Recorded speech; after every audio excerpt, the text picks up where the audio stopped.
मकर संक्रांति का त्योहार पूरे के पूरे देश में हिंदू धर्म के लोग बहुत धूम के साथ मनाते हैं। और इस दिन सूर्य देव जो है वो शनि की राशि में प्रवेश करते हैं। संक्रांति उसे बोलते हैं जब सूर्य अपनी पिछली राशि को छोड़कर अगली राशि में आते हैं, और मकर राशि में जब वो प्रवेश करते हैं तो ये राशि के जो स्वामी हैं वो है शनि देव। और इस राशि में जब सूर्य आते हैं तो यहां पर एक विशेष कॉम्बिनेशन बनता है जिसके अंदर लोग अपनी धार्मिक भावनाओं के साथ शुद्ध नदियों में जाकर स्नान भी करते हैं, चाहे पानी ठंडा ही क्यों ना हो। उत्तरी भारत में तो उस समय बिल्कुल कड़ाके की ठंड पड़ रही होती है, उसके बावजूद भी लोग जो है स्नान करते हैं पवित्र नदियों में जाकर। क्यों करते हैं, क्या है मकर संक्रांति का विशेष महत्व, और इस दिन ऐसे क्या उपाय करें जिससे परेशानियां तो दूर हो, आप धनी बन जाएं, स्वस्थ बन जाएं, इन सब की चर्चा आज करने वाले हैं हम इस वीडियो में। नमस्कार दोस्तों, मैं हूं डॉक्टर विवेक चोपड़ा और आज मैं आपको बताने जा रहा हूं मकर संक्रांति के जो पर्व है, ये जो इतना प्यारा सा एक ओकेजन है, इसका लाभ हर लगन का व्यक्ति बिना ये देखे कि वो किस लगन को बिलोंग करता है वो कैसे उठा सकता है। ऐसे क्या वो अनुष्ठान है, क्या वो छोटे छोटे पूजा है, क्या वो दान है, क्या वो क्रियाएं हैं जिसको करने से आपको मकर संक्रांति पर भरपूर लाभ मिलेगा, परेशानियां दूर होंगी और ईश्वर की असीम कृपा आप प्राप्त कर पाएंगे। आइए जानते हैं मकर संक्रांति के बारे में। सबसे पहले थोड़ा सा देखिए दोस्तों, मकर संक्रांति के दिन भगवान सूर्य जो है वो मकर राशि में प्रवेश करते हैं और ये हर साल त्योहार जो है ये 14 जनवरी को ही मनाया जाता है। इस दिन हमें कुछ ना कुछ उपाय जरूर करना चाहिए जिससे घर में पूरा साल जो है धन धान्य का भंडार भरा रहे। आपको एक बात और बताता हूं, मकर संक्रांति का जो ये पर्व है ना, ये अलग अलग प्रांतों में, अलग अलग प्रदेश में अलग अलग रूप से मनाया जाता है। कुछ लोग जैसे उत्तराखंड में इसे उत्तरायणी बोलते हैं, गुजरात में ज्यादातर उत्तरायण के नाम से जाना जाता है, केरल में इसे पोंगल बोलते हैं, गढ़वाल में तो इसे खिचड़ी संक्रांति के रूप में भी मनाया जाता है। तो इस तरीके से मकर संक्रांति को भले ही अलग अलग नाम से हम बोलते हो, लेकिन इस दिन सूर्य देव जो है वो धनु राशि से निकलकर मकर राशि में प्रवेश कर जाते हैं। यह है इसका मुख्य कारण। अब देखिए, यहां पर सबसे पहले हमें यह समझना है कि सबसे पहली क्रिया उस दिन क्या करनी चाहिए। तो मकर संक्रांति के दिन दोस्तों सुबह उठकर नहा धोकर सबसे पहले तो सूर्य को आप जल दें। इस जल में जो लाल चंदन है वो ऐड करें और सूर्य को जल देने के बाद अपने घर के मुख्य द्वार को गंगा जल से या किसी भी अभिमंत्रित जल से जरूर साफ कर दें। इसके बाद 5 हल्दी के टुकड़े लेकर इसे आप सबसे पहले गंगा जल में धोएं, कच्चे दूध से धोएं और फिर इसे धागे में एक के नीचे एक बांधकर 5 जो आपकी ये गांठें हैं हल्दी की, ये मुख्य द्वार पर टांग दें। ऐसे करने से नकारात्मकता तो पूरे के पूरे साल घर में प्रवेश करेगी ही नहीं, बल्कि जो चीजें नेगेटिव घर में हैं वो भी आप देखेंगे कि हल्के हल्के ठीक होनी शुरू हो गई हैं। मकर संक्रांति के दिन ना आप एक काम और जरूर करना, घर में आप खिचड़ी बनाना और वो खिचड़ी बनाकर आप देवी देवताओं के आगे भी भोग लगाना और गरीबों में भी बांटना और उसका स्वयं भी उसे खाना, स्वयं भी उसे ग्रहण करना। ऐसा करने से पूरे साल धन की बरसात होती है दोस्तों, क्योंकि इस दिन खिचड़ी का एक विशेष महत्व होता है। अगर आपके लिए किसी भी पवित्र नदी तक जाना किसी कारण से संभव नहीं है, क्योंकि इस बार भी मकर संक्रांति जो है वो वीकडे में ही आ रही है, तो जो लोग अपना काम करते हैं, नौकरी करते हैं, जिनका खुद का व्यवसाय है, कई बार उनके लिए संभव नहीं होता कि वो गंगा में जाके नहा कर आए या किसी और पवित्र नदी में जाकर नहाए। ऐसे में घबराने की आवश्यकता नहीं है। सिर्फ इतना ध्यान देना है कि जब आप सुबह जब नहाएं तो उस नहाने के समय पानी के अंदर आप कुछ बूंदे गंगा जल की जरूर डाल लें, थोड़ा सा कच्चा दूध डाल लें, थोड़ी सी हल्दी छिड़क लें और उस पानी से फिर आप नहाएं। ऐसा करने से भी आपकी नकारात्मकता दूर होगी, शरीर और आत्मा शुद्ध रहेगी। दोस्तों, आपकी मकर संक्रांति के दिन ना आप एक और काम करें। आप थोड़े से तिल लें सफेद, और इसको आप पानी में मिक्स करके और सुबह पीपल के पेड़ पर, किसी ऐसे पीपल के पेड़ पर जहां पर उस पीपल के पेड़ की पूजा होती हो, वहां पर आप जाके ये सफेद तिल पानी में मिलाकर अर्पित करके आए। ऐसा करने से भी बहुत शुभ लाभ मिलेगा, ग्रह दोष दूर होंगे, लक्ष्मी की प्राप्ति होगी, और संभव हो सके तो वहां पर एक तिल के तेल का दीपक जलाएं या देसी घी का दीपक भी जला सकते हैं। ऐसा करना भी बहुत शुभ रहता है। तो मकर संक्रांति के दिन ना काले तिल का भी बहुत ज्यादा महत्व है। जब हम सूर्य को जल देते हैं उसमें हमें काले तिल भी डाल देने चाहिए और सूर्य को जल देना चाहिए। ऐसा करना बहुत शुभ रहेगा।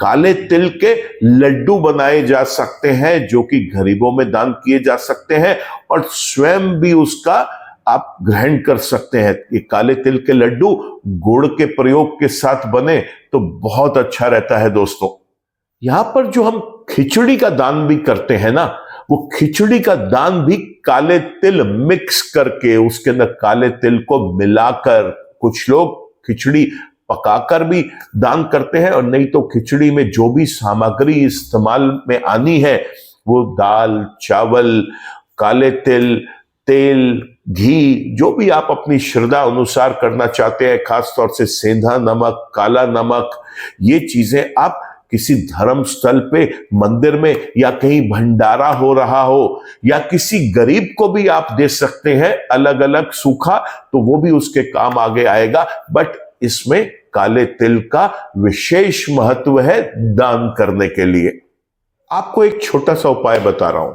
अगर आपको लग रहा है कि ग्रह साथ नहीं दे रहे, आपको ऐसा महसूस हो रहा है कि हर काम में अड़चने आ रही हैं, तो आप एक काम करना, इस दिन जब आप नहाएंगे ना सुबह, तो आप नहाते समय अपनी उस बाल्टी में, पानी की बाल्टी में, वहां पर भी आप थोड़े से काले तिल छिड़क लेना। दोस्तों, ऐसा करने से अगर आप काले तिल छिड़के हुए पानी से अगर आप नहाएंगे, वहां पर भी आपको बहुत लाभ मिलेगा, ग्रह दोष शांत हो जाएंगे, क्योंकि सूर्य देव और शनि भगवान दोनों आपके ऊपर कृपा बरसाएंगे। देखिए, मकर संक्रांति, ये शब्द अपने आप में ही समझ में आ रहा है कि यहां कॉम्बिनेशन सूर्य और शनि, इन दो ग्रहों का विशेष रूप से बन रहा है, क्योंकि सूर्य मकर राशि में, जिसके स्वामी शनि है, उसमें प्रवेश कर रहे हैं। तो अब आपको समझना है कि अगर तो आप अपने जीवन में पहले ही शनि के किसी दोष से पीड़ित हैं या सूर्य के किसी दोष से पीड़ित हैं, तो ये दिन आपके लिए एक बहुत सुनहरा अवसर है कि आप सूर्य के और शनि के उपाय करके उन दोषों से मुक्त हो सकते हैं, उन नकारात्मकता वाली चीजों से रिड्यूस कर सकते हैं उनकी स्ट्रेंथ को। तो शनि के लिए आपको क्या करना है, पहले आपको वो बता रहा हूं। सरल उपाय है, शनि के लिए आपको गंगा जल में थोड़ा सा पानी डालें, थोड़े से काले तिल डालें, और अपने नजदीक कोई भी आपके पास ऐसा मंदिर है जहां पर शिवलिंग हो, आप शिवलिंग पर जाकर वो जल अर्पित कर दें। और जब जल अर्पित करें उस समय आप भगवान शिव की तो आराधना करेंगे ही, उनके मंत्र जप तो करेंगे ही, साथ ही साथ शनि और सूर्य के भी आप मंत्र जप करें। ऐसा करने से शनि का अगर कोई दोष कुंडली के अंदर है तो उसका शमन होगा और नकारात्मकता जो फैली हुई है शनि के दोष की वजह से उसमें भी कमी आएगी। अगर आपको ऐसा लग रहा है कि सूर्य की वजह से आपको वर्तमान में आपकी जन्म कुंडली के अंदर सूर्य या तो नेगेटिव प्लैनेट है या गोचर में वो इस समय आपको परेशान कर रहे हैं या उनकी महादशा अंतरदशा प्रत्यंतर दशा चल रही है जिसमें जन्म के वो सही नहीं है इसलिए आपको पीड़ा हो रही है, तो ऐसे में दोस्तों गरीबों में गुड़ बांटना। जहां पर सर्दी वाले एरियाज है जो भारत के अंदर या किसी भी जगह जहां आप ये वीडियो देख रहे हैं वहां पे लोगों को गर्म कपड़े दान में दे देना। ऐसा करने से भी सूर्य का जो दोष है वो कम होगा, सूर्य की कृपा आपको मिलेगी और साथ ही साथ जो नेगेटिविटी इस प्लेनेट की वजह से हो रही थी उसमें भी आपको कमी आएगी। अगर आपको ऐसा लग रहा है कि कोई नजर दोष है, आपको यह भी लग रहा है कि शायद कोई ब्लैक मैजिक काला जादू का प्रकोप आपके या परिवार के किसी और सदस्य के ऊपर है, एक सरल उपाय दोस्तों जरूर करना और फिर मेरे को आप कमेंट सेक्शन में बताना कि आपको उसको कितना करके लाभ मिला। आपने क्या करना है, जिस भी व्यक्ति को पीड़ा है नजर दोष से या किसी को इस बात का एक भ्रम या वाक्य में ही उसके साथ कोई काला जादू या नेगेटिविटीज कोई ब्लैक मैजिक उसको इफेक्ट कर रहा है, तो आपने उस व्यक्ति को बिस्तर पे लिटा देना है। एक मुट्ठी में आपने काले तिल लेने हैं और 7 बार उस व्यक्ति का सिर से पांव तक, पांव से सिर तक ये एक चक्कर होगा, ऐसे 7 चक्कर काट के उतारा करना है। और इसके बाद आपने उस व्यक्ति को वहीं लेटे रहने दीजिए। आप बाहर जाएं और अपने घर से उत्तर दिशा की ओर जहां पर भी आपको कोई चौराहा मिले, कोई आपको मैदानी एरिया दिखाई दे, आप वहां जाकर इसे जोर से फेंक कर और बिना वहां से मुड़कर वापस आ जाए। वापस मुड़कर आपने वो नहीं देखना आपने कहां पर उसे फेंका था। ऐसा करने से भी नजर दोष तो खत्म होगा ही होगा। अगर कोई ब्लैक मैजिक या कोई नेगेटिविटी भी किसी के साथ है दोस्तों, उसमें भी उस व्यक्ति को बहुत लाभ मिलेगा।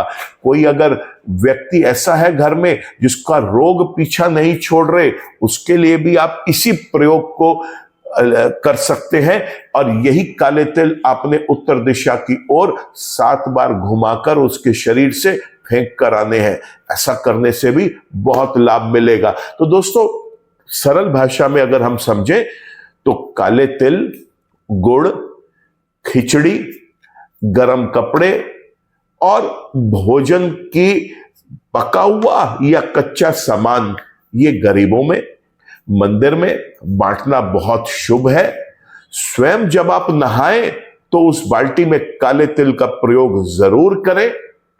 आप जितने भी पेड़ों की पूजा होती है, पौधों की पूजा होती है, वहां पर भी आप एक टुकड़ा गुड़ और थोड़े से काले तिल वहां पर अर्पित करके आए और हाथ जोड़ के उस वृक्ष या उस पौधे से प्रार्थना करें। वह यहाँ पर वृक्ष में केले का वृक्ष हो सकता है, पीपल का वृक्ष हो सकता है, पौधे में तुलसी का पौधा हो सकता है, कोई भी और पौधा जिसकी आप घर में पूजा करते हैं, अर्चना करते हैं, कोई भी पौधा या वृक्ष हो जिसकी लोग पूजा कर रहे हैं या उसकी पूजा अर्चना हो रही है, वहां पर आप ये गुड़ और काले तिल का प्रयोग जरूर करें। गरीबों में इसका अधिक से अधिक बांटें।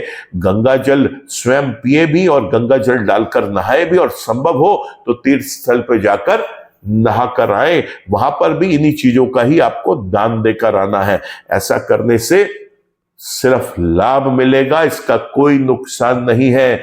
जितनी भी नेगेटिविटीज है वो भी दूर भाग जाएंगी। दोस्तों मैं उम्मीद करता हूं कि आपको ये वीडियो लाभकारी लगा होगा। अगर लगा है तो आप इस वीडियो को लाइक करें, कमेंट करें, इस पर शेयर करें।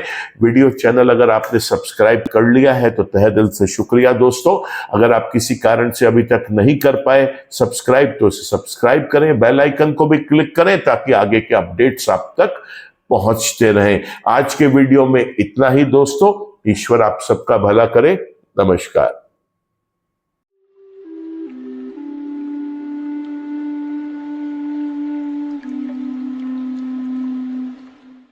जीवन की सभी प्रकार की व्यक्तिगत, पारिवारिक और व्यावसायिक समस्याओं के समाधान के लिए तुरंत संपर्क करें।